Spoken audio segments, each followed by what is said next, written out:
Effect ന്യൂസിലേക്ക് ഇവർക്കും സുസ്വാഗതം. ഈ വേദിയിൽ സന്നിഹിതരായിരിക്കുന്ന വിവിധ മത മേലധ്യക്ഷന്മാർ, പുരോഹിതന്മാർ, കേരള മുസ്ലിം ജമാഅത്തിന്റെ ഭാരവാഹികളെ, പ്രവർത്തകരെ, സ്നേഹസമ്പന്നരായ സ്നേഹനിധികളായ പ്രിയ സഹോദരന്മാരെ, നിങ്ങൾക്കേവർക്കും എൻ്റെ വിനീതമായ നമസ്കാരം ആദ്യമായി അർപ്പിക്കട്ടെ. മുസ്ലിം ജമാഅത്തിന്റെ ആഭിമുഖ്യത്തിലുള്ള കേരള യാത്രയ്ക്ക് ഇവിടെ ഇന്ന് സമാപനം കുറിക്കുകയാണ്.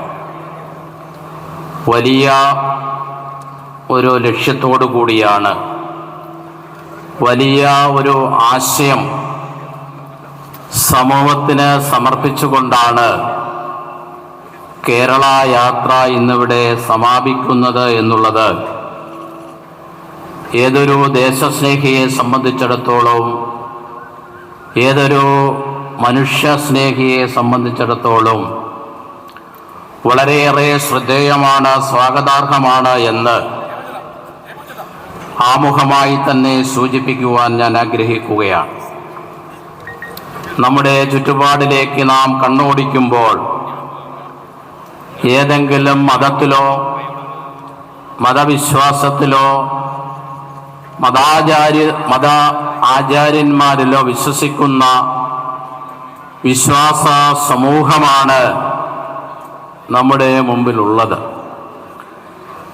എല്ലാ മതങ്ങളും എല്ലാ മതാചാര്യന്മാരും എല്ലാ മതദർശനവും നമ്മെ പഠിപ്പിക്കുന്നത് സ്നേഹത്തിൻ്റെയും സാഹോദര്യത്തിൻ്റെയും സൗഹാർദ്ദത്തിൻ്റെയും സഹിഷ്ണുതയുടെയും സന്ദേശമാണ്.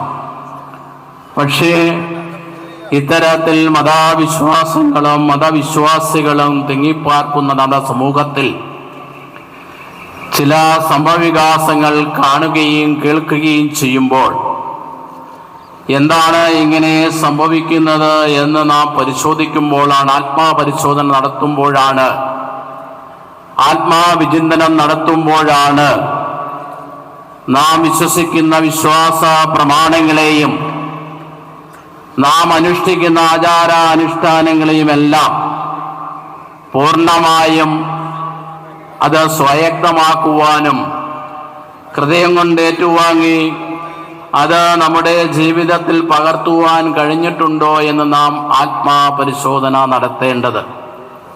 പൂർണ്ണമായും അത് സ്വായത്തമാക്കുവാൻ കഴിയുന്നില്ല എന്നുള്ളതാണ് ദൃശ്യമാധ്യമങ്ങളുടെയും വാർത്താമാധ്യമങ്ങളുടെയും നാം കാണുകയും കേൾക്കുകയും ചെയ്യുന്ന സംഭവവികാസങ്ങൾ നമ്മെ ഓർമ്മപ്പെടുത്തുന്നത്.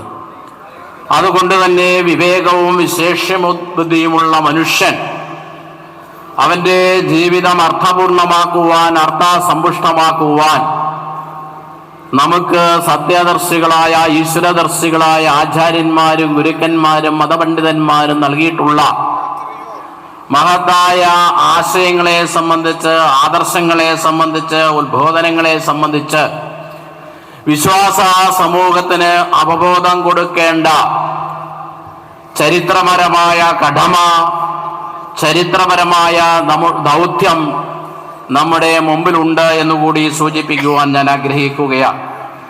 ഇതുപോലെയുള്ള യാത്രകളിലൂടെ മഹത്തായ ഉത്ബോധനങ്ങൾ, നാം വിശ്വസിക്കുന്ന വിശ്വാസങ്ങളെയും നാം അനുഷ്ഠിക്കുന്ന ആചാര സംഹിതകളെയും എല്ലാം കൂടുതൽ ദൃഢീകരിക്കുവാനും സംശീകരിക്കുവാനും നമുക്ക് കഴിയണം.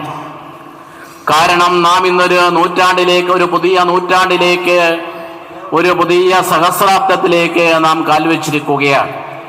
നമ്മുടെ പുതിയ നൂറ്റാണ്ടെന്ന് പറയുന്നത്, നമ്മുടെ പുതിയ സഹസ്രാബ്ദം എന്ന് പറയുന്നത് അനുനിമിഷം വളർന്നുകൊണ്ടിരിക്കുന്ന, അനുനിമിഷം മാറിക്കൊണ്ടിരിക്കുന്ന ഒരു ശാസ്ത്രയുഗത്തിലാണ് നാം ജീവിക്കുന്നത്. ശാസ്ത്രത്തിൻ്റെയും സാങ്കേതിക വിദ്യയുടെയും വളർച്ചയും ഉയർച്ചയും എല്ലാം നമ്മുടെ ഭൗതിക ജീവിതത്തെ എത്രമാത്രം സുഖപൂർണമാക്കാമോ അത്രമാത്രം സുഖപൂർണമാക്കാനും ആനന്ദപൂർണമാക്കാനും ഇന്ന് ശാസ്ത്രത്തിൻ്റെയും സാങ്കേതിക വിദ്യയുടെയും വളർച്ചയും ഉയർച്ചയും നമുക്ക് പ്രയോജനം ചെയ്യപ്പെടുന്നുണ്ട്. പക്ഷേ മനുഷ്യനിൽ അന്തർലീനമായിരിക്കുന്ന അവൻ്റെ പ്രശ്നങ്ങൾക്ക്, പ്രതിസന്ധികൾക്ക് പരിഹാരം കാണുവാൻ ശാസ്ത്രത്തിനും സാങ്കേതിക വിദ്യയ്ക്കും കഴിയുന്നില്ല എന്നുള്ള തിരിച്ചറിവ് നൂറ്റാണ്ടുകൾക്ക് നമ്മുടെ സത്യദർശികളായ ഈശ്വരദർശികളായ ഋഷീശ്വരന്മാർ നമ്മെ പഠിപ്പിച്ചിട്ടുണ്ട്. ഉപനിഷത്തിന്റെ പ്രഖ്യാപനം തന്നെ ഇതിലേക്കാണ് പ്രകാശം പരത്തുന്നത്. ഉപനിഷത്തിലെ മന്ത്രത്തിൽ സൂചിപ്പിക്കുന്നത് യഥാ ചർമ്മവത് ആകാശം വേക്ഷിഷന്തി മനവാഹ തഥാദേവ അവിജ്ഞായോ ദുഃഖസ്യന്തോ ഭവിഷ്യതി എന്ന്. അതായത് നമ്മുടെ തലയ്ക്ക് മുകളിൽ കാണുന്ന ഈ നീലാകാശത്തെ ശാസ്ത്രത്തിന്റെയും സാങ്കേതിക വിദ്യയുടെയും ഫലമായി ഒരു തോൽക്കഷണത്തെ പോലെ ചുരുട്ടി മാറ്റിയേക്കാം. പക്ഷേ മനുഷ്യനിൽ അന്തർലീനമായിരിക്കുന്ന അവന്റെ ആന്തരികമായ പ്രശ്നങ്ങൾക്ക്, പ്രതിസന്ധികൾക്ക് പരിഹാരം കാണുവാൻ ശാസ്ത്രത്തിനും സാങ്കേതിക വിദ്യയ്ക്കും കഴിയുന്നില്ല എന്ന് നൂറ്റാണ്ടുകൾക്ക് മുമ്പ് തന്നെ നമ്മുടെ സത്യദർശികളായ ഋഷീശ്വരന്മാർ നമ്മെ പഠിപ്പിച്ചിട്ടുണ്ട്. ആ മഹത്തായ ബോധനമാണ് ഈ ശാസ്ത്രയുഗത്തിലും നിലനിൽക്കുന്നത് എന്ന് നാം തിരിച്ചറിയേണ്ടതുണ്ട്. ശാസ്ത്രത്തിന്റെയും സാങ്കേതിക വിദ്യയുടെയും വളർച്ചയെല്ലാം പ്രയോജനപ്പെടുത്തിക്കൊണ്ട് മനുഷ്യ നന്മയിൽ ഊന്നിയ ജീവിതമാണ് നമുക്ക് ഉണ്ടാകേണ്ടത്. ആ മനുഷ്യ നന്മയിൽ ഊന്നി നിന്നുകൊണ്ട് മാനുഷിക മൂല്യങ്ങളെയും ജീവിത മൂല്യങ്ങളെയും ഉയർത്തിപ്പിടിക്കുവാൻ നമുക്ക് കഴിയണം. മാനുഷിക മൂല്യങ്ങളെയും ജീവിത മൂല്യങ്ങളെയും ഉയർത്തിപ്പിടിക്കുവാനാണ് മതങ്ങളും മതദർശനവും മതാചാര്യന്മാരും നമ്മെ പഠിപ്പിക്കുന്നത്. ജീവിത മൂല്യങ്ങളെയും മാനുഷിക മൂല്യങ്ങളെയും ഉയർത്തിപ്പിടിക്കുന്നതിലൂടെ മാത്രമേ ഒരു മനുഷ്യനായി നമുക്ക് ജീവിക്കുവാൻ കഴിയുള്ളൂ. അല്ലെങ്കിൽ മനുഷ്യരൂപേണേ മൃഗാസരന്തി എന്ന് പറയുന്നത് പോലെ മനുഷ്യരൂപത്തിലുള്ള മൃഗങ്ങളായി മാത്രമേ നമുക്ക് ജീവിക്കുവാൻ കഴിയുകയുള്ളൂ. മനുഷ്യരൂപത്തിലുള്ള മനുഷ്യനായി ജീവിക്കുവാൻ ജീവിത മൂല്യങ്ങളെയും മാനുഷിക മൂല്യങ്ങളെയും തിരിച്ചറിഞ്ഞുകൊണ്ട് അത് ഹൃദയം കൊണ്ട് ഏറ്റുവാങ്ങി ജീവിതത്തിൽ പകർത്തുവാൻ നമുക്ക് കഴിയേണ്ടതുണ്ട്. ആ അവസ്ഥാവിശേഷത്തിലേക്കാണ് നാം നീങ്ങേണ്ടത്, പോകേണ്ടത്, സ്വായത്തമാക്കേണ്ടത് എന്നുള്ളതാണ്. നമ്മുടെ എല്ലാവിധ പ്രശ്നങ്ങളുടെയും അടിസ്ഥാന ഘടകം എന്ന് പറയുന്നത് അജ്ഞാനമാണ്, അവിദ്യയാണ്. ജ്ഞാനത്തിന്റെ പ്രകാശത്തിലൂടെ, അറിവിന്റെ പ്രകാശത്തിലൂടെ മാത്രമേ ജീവിത വിജയം കരസ്ഥമാക്കുവാൻ കഴിയുള്ളൂ. അതുകൊണ്ട് തന്നെയാണ് 19-ാം നൂറ്റാണ്ടിന്റെ അവതാര പുരുഷനും 21-ാം നൂറ്റാണ്ടിന്റെ ദീർഘദർശിയുമായ ശ്രീനാരായണ ഗുരുദേവൻ, യുഗപ്രഭാവനായ ശ്രീനാരായണ ഗുരുദേവൻ ഈ സാമൂഹിക പശ്ചാത്തലത്തെ, അന്നത്തെ സാമൂഹിക പശ്ചാത്തലത്തെ നോക്കിക്കൊണ്ട് ഈ സമൂഹത്തെ ഉത്ബോധിപ്പിച്ചത് വിദ്യ കൊണ്ട് സ്വതന്ത്രരാകുവാനാണ്.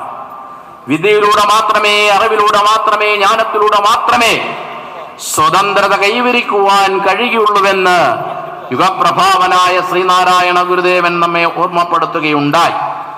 അതുകൊണ്ട് ഗുരുവിന്റെ ആ മഹത്തായ ഉത്ബോധനം സംശീകരിച്ചുകൊണ്ട് നമ്മുടെ ഇന്ത്യ രാജ്യത്തെ കൊച്ചു കേരളത്തിൽ വിദ്യാഭ്യാസപരമായ ഔന്നത്യം വളരെ മുന്നേറുവാൻ കഴിഞ്ഞിട്ടുണ്ട്.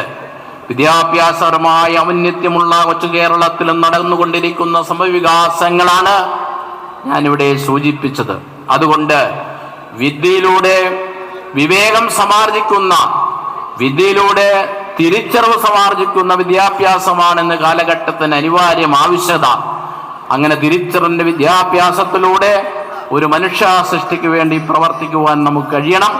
അത് മതങ്ങളും ദർശനങ്ങളും മതാചാര്യന്മാരും നൽകുന്ന മഹത്തായ ഉത്ബോധനങ്ങൾ സാംശീകരിച്ചുകൊണ്ട് സ്വായത്തമാക്കുവാൻ കഴിയട്ടെ. ഈ കേരള യാത്ര ഉയർത്തിപ്പിടിക്കുന്ന മനുഷ്യർക്കൊപ്പം എന്ന മഹത്തായ സന്ദേശത്തെ അനർത്ഥമാക്കുവാനും സ്വായത്തമാക്കുവാനും കഴിയട്ടെ. അതിന് എല്ലാവിധ വിജയങ്ങളും നന്മകളും നേർന്നുകൊണ്ട് ഞാൻ എൻ്റെ എളിയ വാക്കുകൂടെ ഉപസംഹരിക്കുന്നു. നന്ദി, നമസ്കാരം. കൂടുതൽ വിശേഷങ്ങളും വാർത്തകളുമായി വീണ്ടും കണ്ടുമുട്ടാം. അതുവരെ ഏവർക്കും നന്ദി, നമസ്കാരം.